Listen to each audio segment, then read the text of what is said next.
me a second.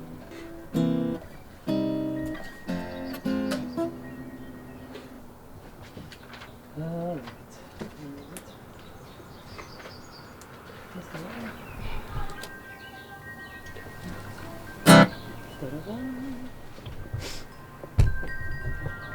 If somebody asked me, what do you do? I would say I was a teacher.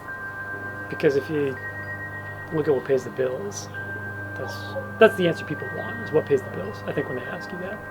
But yeah, first, I'm a father. Like, those 2 kids in there and my wife, that's always got to be the focus, and it always is the focus. After that, I would actually say I'm a musician. I'm a songwriter and I'm a poet. You know, I play the guitar, and like that's what I really love.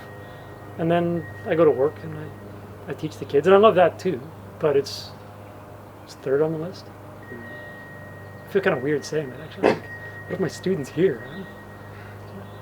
Suddenly I'm outed as a guy who wishes he was somewhere else. But I don't wish I was somewhere else. I just love the music, and I'm glad that the job lets me do it.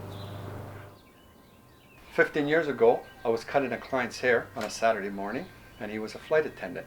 So I was just trying to make conversation with him. I'd say, oh, you know, what do you do when you go to England? What do you do? Oh, we go to a movie. We go sometimes we go to dinner. He goes, I like to get my hair cut. I said, you do? He says, yeah, I like to get my hair cut at Harrods department store because they have a really fancy barber shop there, and it's upscale. And I said, oh, that's nice. So I said, tell me more about it. I'll never go to Harrods department store. Like, I don't travel that much. He says, I have their business card. He showed me their business card. I was like, wow. It was this one here, right? I think because it had to do with Harrods department store, England, right? It was 1997. So I don't know, something was fascinating. And I just said, can I have that card? When I put it on my station, people would say, what's that card from? And I would say the story. And then the people would automatically say, you know what, next time I go on a trip, if there's a barbershop, I got to bring you a card. First legit, fully finished song I ever wrote was a broken-hearted love song called "What We Were." It was thoroughly depressing. Yeah, I mean, it was teenage angst, though, right? Mm-hmm. You're a teenager. That's what you write. You know, I much prefer musicians who just say what they're thinking, and they grow and they change. I always thought, like, people say, oh, I have a hobby. I said, I don't have a hobby. Mm-hmm. So I'm thinking, what could my hobby be? So when I started collecting these cards, a few cards, I thought maybe this could be my hobby, right? Put on my station, and then I tell the story. Hey, you know what? I got this card from Harrods department store. And then people started bringing me cards from when they went away. Today I was at work at St. Joe's. A lady came up to me. She goes, a lady in our department went to China. Got a bunch of cards. I said, oh, yeah? Do I know her? No, but she read your article in the Mountain News. So I haven't met her yet, but she goes, in the next couple of days, she's going to call you or, you know, contact you. She got all these cards from China. Okay. So it's really taken off, right? This is where my 100-mile microphone project fits in, is I'm trying to find the real stuff that's going on around me. I just phoned a couple of musicians I knew, and I said, going out on a limb here, but could I interview you sometime?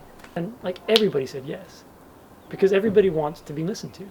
And so once I'd interviewed a couple of friends and got my own courage up and my sense that this was doable, I started calling complete strangers, and I've never been turned down for an interview request. It's a way of working together. You know, people feel good when they work together to achieve something, a common goal.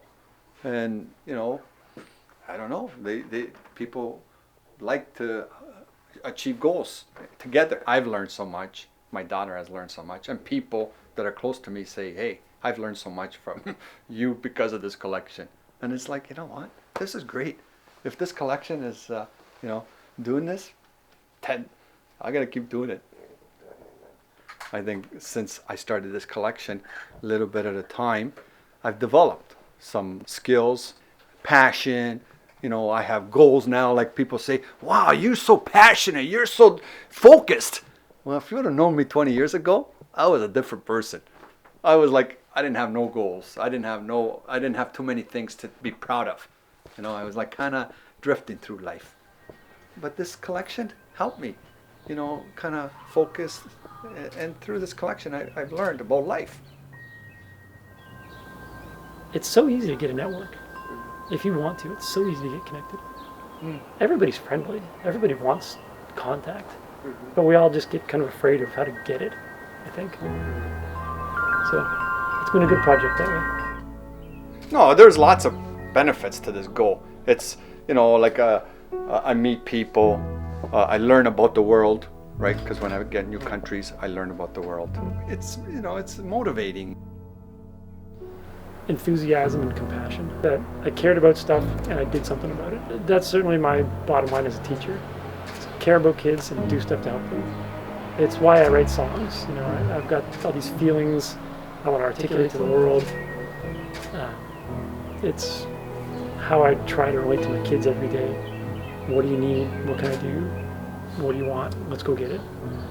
People have their own feeling. They say, you know what, I like being part of this. And when you create win-win situations, the sky's the limit.